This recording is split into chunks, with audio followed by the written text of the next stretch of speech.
ma pronto! Forza! El gran arme! Botón a l'acción!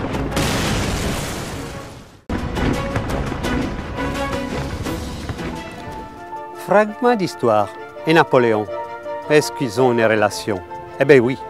Au Musée des Invalides, Napoléon stratège. Une exposition minutieuse.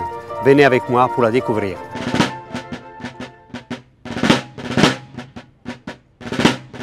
C'est quelqu'un qui savait mobiliser les énergies d'une façon vraiment peu commune. Gardez-vous, peloton!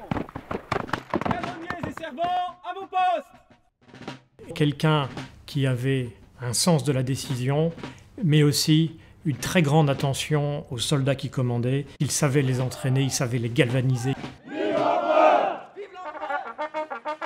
Napoléon a été un des plus grands chefs de guerre de tous les temps. Il savait aussi faire la part du calcul et celle de l'incertitude, apprivoiser le hasard.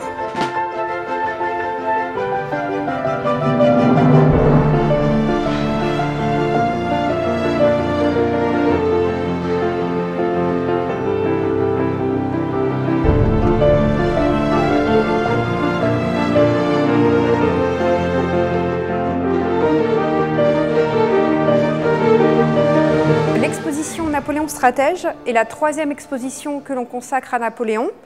Nous avons déjà eu Napoléon et l'Europe et Napoléon à Sainte-Hélène. Pourquoi est-ce qu'on a décidé de parler de la stratégie militaire de Napoléon? Parce que, en fait, les gens ont beaucoup d'a priori sur ce qu'est la stratégie napoléonienne, mais c'est très difficile de savoir ce que ça représente exactement, puisque Napoléon n'était pas un théoricien, il n'a pas écrit sur la stratégie, et ce qu'on sait de lui, ce sont des multiples citations que nous avons décidé de réunir, d'étudier et de présenter au public à travers des objets de l'époque napoléonienne.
En septembre, j'ai fait marcher mes 200 000 hommes de Boulogne à Ulm.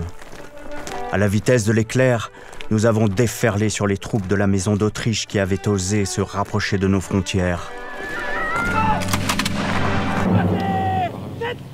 Je connaissais chaque détail du terrain pour mieux piéger mon ennemi.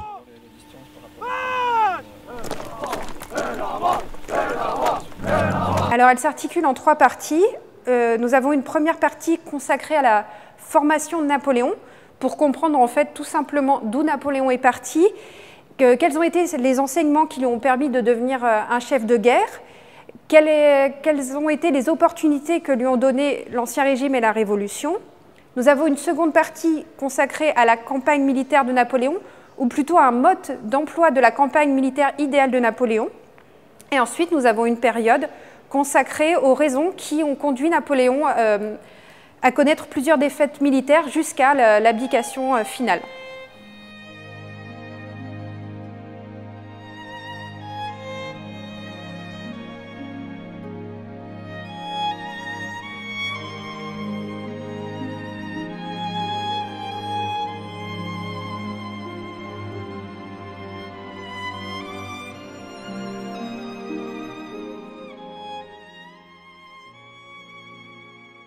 Napoléon fait de l'armée française un outil militaire sans équivalent.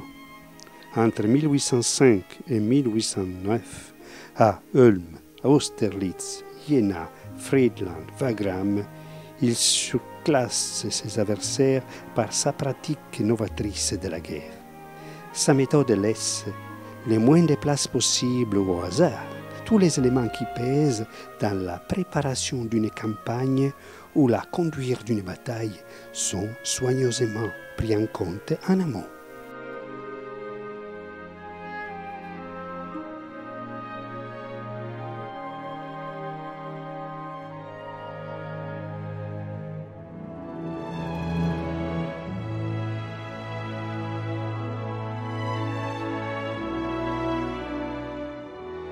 Au fur et à mesure des victoires de Napoléon, Napoléon, en tant que symbole en fait, d'une époque révolutionnaire, inquiète les monarques des pays voisins européens, qui en fait deviennent donc de plus en plus nombreux. Napoléon gagnant de plus en plus, ses ennemis deviennent de plus en plus nombreux, apprennent de leurs défaites et s'unissent. Donc les théâtres d'opération se multiplient, Napoléon ne peut pas être partout et au bout d'un moment, à force de batailler, on connaît forcément la défaite. Ensuite, en fait, Napoléon faisait en sorte que ses soldats aillent très vite et donc ait une logistique très légère, logistique qui vient à être insuffisante au fur et à mesure des batailles. Et enfin, il y a toute une série de raisons liées un petit peu aux défauts de Napoléon, entre guillemets, comme par exemple son incapacité à déléguer à ses subordonnés, à leur laisser des initiatives, au fait que Napoléon étant un homme qui a été formé à l'art de la guerre sous l'Ancien Régime, il conçoit la guerre de manière très classique et par exemple est relativement dépourvu devant ce qu'on appelle la guérilla, la petite guerre. Et ensuite, tout simplement, c'est qu'en connaissant des défaites, comme par exemple celle de la retraite de Russie, son armée est de moins en moins puissante, de moins en moins nombreuse, et devient insuffisante pour battre les armées des coalisés ennemis. Alors, Napoléon, il a gagné, il a perdu. Un parcours de 20 ans, un parcours très succinct, très condensé. Continuons notre exploration.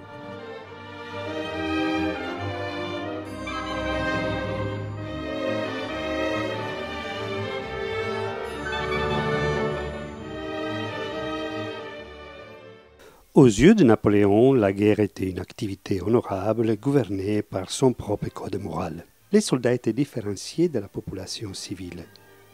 Ils portaient des uniformes. Ils étaient soumis à la discipline et à la justice militaire. Ils faisaient partie d'une force constituée selon la loi qui, en retour, les protégeait jusqu'à un certain point. À l'inverse, ceux qui ne combattaient pas sous l'uniforme ni dans l'armée d'un État, n'étaient pas des soldats. Et dans les langages de l'époque, c'étaient des bandits, des brigands, de hors-la-loi. Comme l'a remarqué Bruno Colson, pour Napoléon, les militaires, quel que soit leur camp, appartiennent à une même famille, dans la mesure où ils partagent les mêmes valeurs, la même éthique. C'est précisément cela qui empêchait la guerre à virer à la barbarie incontrôlée. C'est ainsi que la guerre trouvait sa légitimité en se distinguant du meurtre.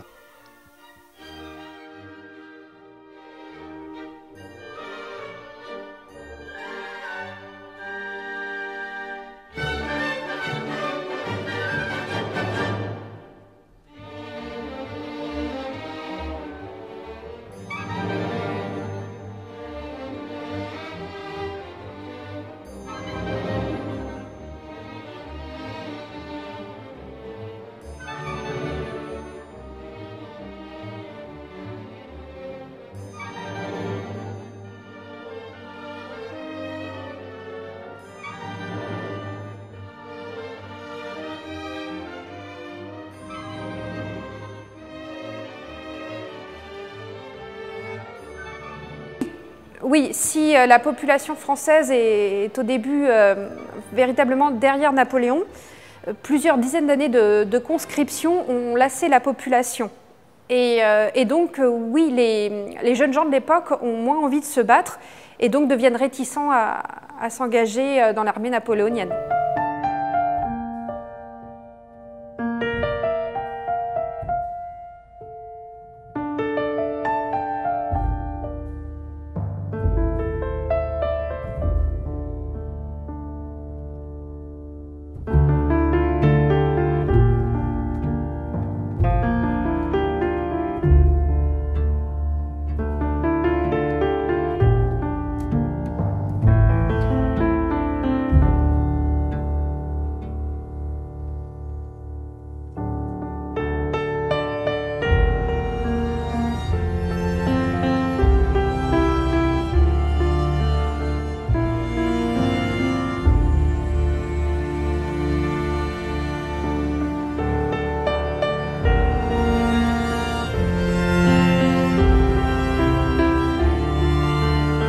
Toulon est le plus célèbre des sièges de Napoléon.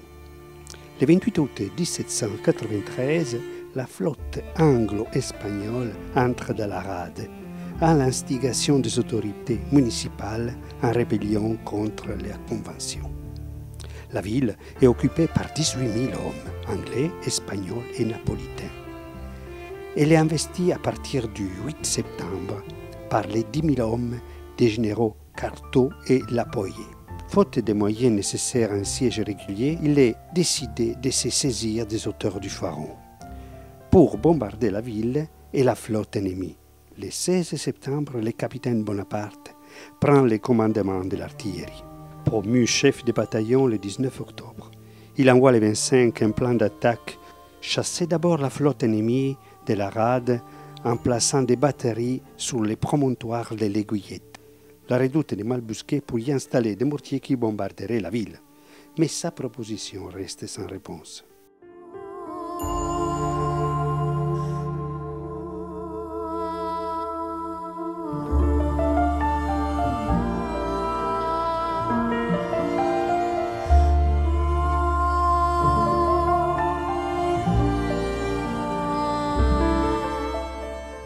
C'est quelqu'un qui vient de loin, puisque en fait c'est un jeune noble corse d'une famille très peu fortunée, mais en fait qui a une grande force de travail et beaucoup d'ambition. Et donc il travaille beaucoup à l'école, il travaille beaucoup, il fait du très bon travail lors de sa première bataille à Toulon, et il fait du très bon travail pendant la campagne d'Italie, où parallèlement il combat très bien, enfin il fait combattre ses troupes de façon très satisfaisante, et en plus il commence à travailler sur son image, sur la façon dont il peut entrer dans la postérité.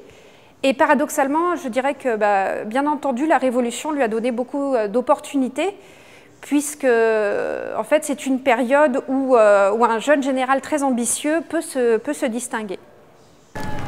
En septembre, j'ai fait marcher mes 200 000 hommes de Boulogne à Ulm. À la vitesse de l'éclair, nous avons déferlé sur les troupes de la Maison d'Autriche qui avaient osé se rapprocher de nos frontières.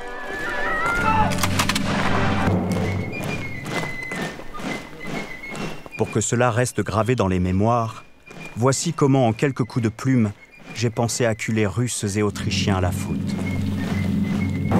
En septembre 1812, j'entrais à Moscou à la tête de la plus grande armée jamais rassemblée en Europe. Mais le sort s'est acharné sur nous. Une capitale incendiée, de faux rapports, des trahisons, l'apparition subite d'un hiver terrible m'ont contraint à la retraite.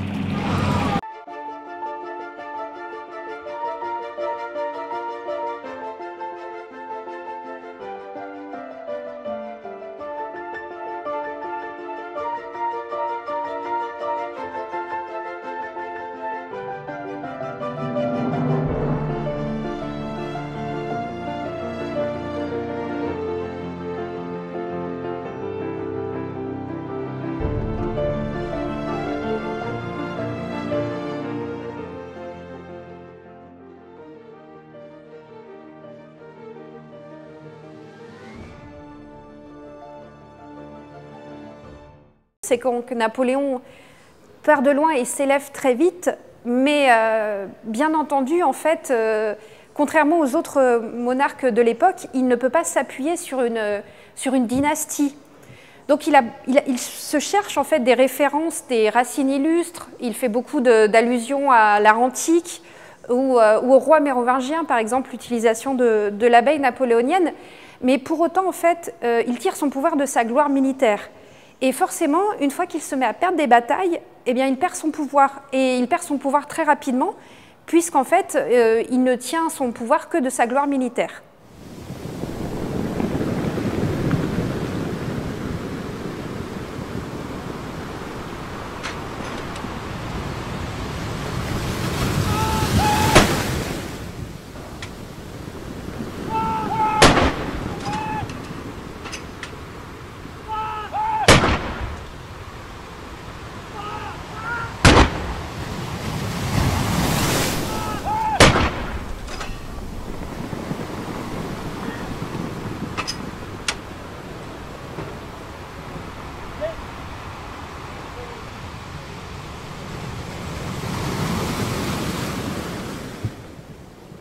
malgré tous ces efforts, en fait, il n'y parvient pas.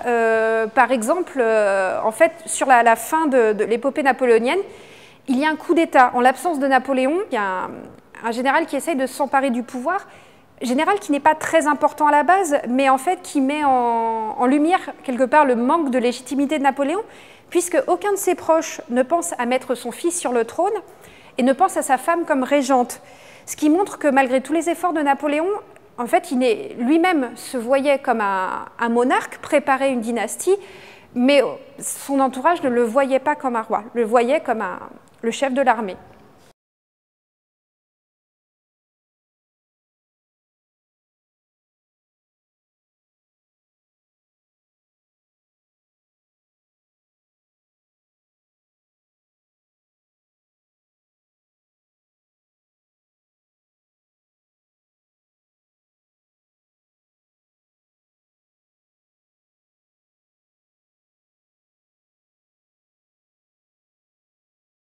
Il y a une partie de l'exposition qui est consacrée aux blessures, plus généralement aux souffrances de la Grande Armée. Ce que nous avons essayé de montrer, c'est que la stratégie militaire, c'est quelque chose qui est impalpable, quelque chose qui est très abstrait, mais en fait qui se répercute de façon concrète sur le quotidien de l'armée et le quotidien du soldat.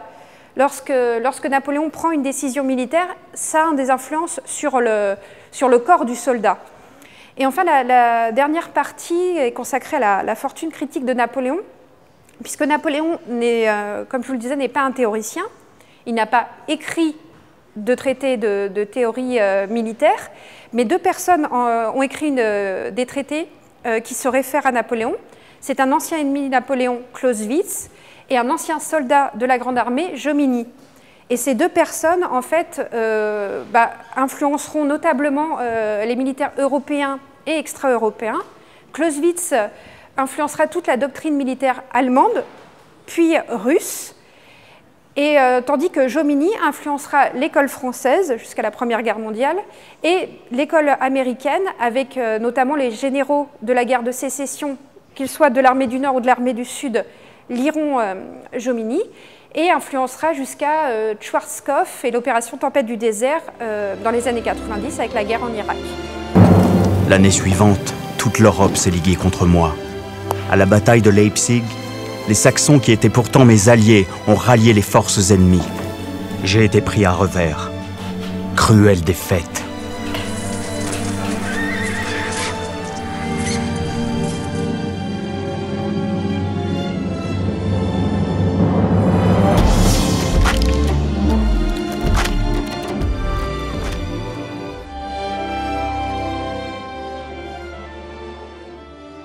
Et bien voilà, l'exposition se termine.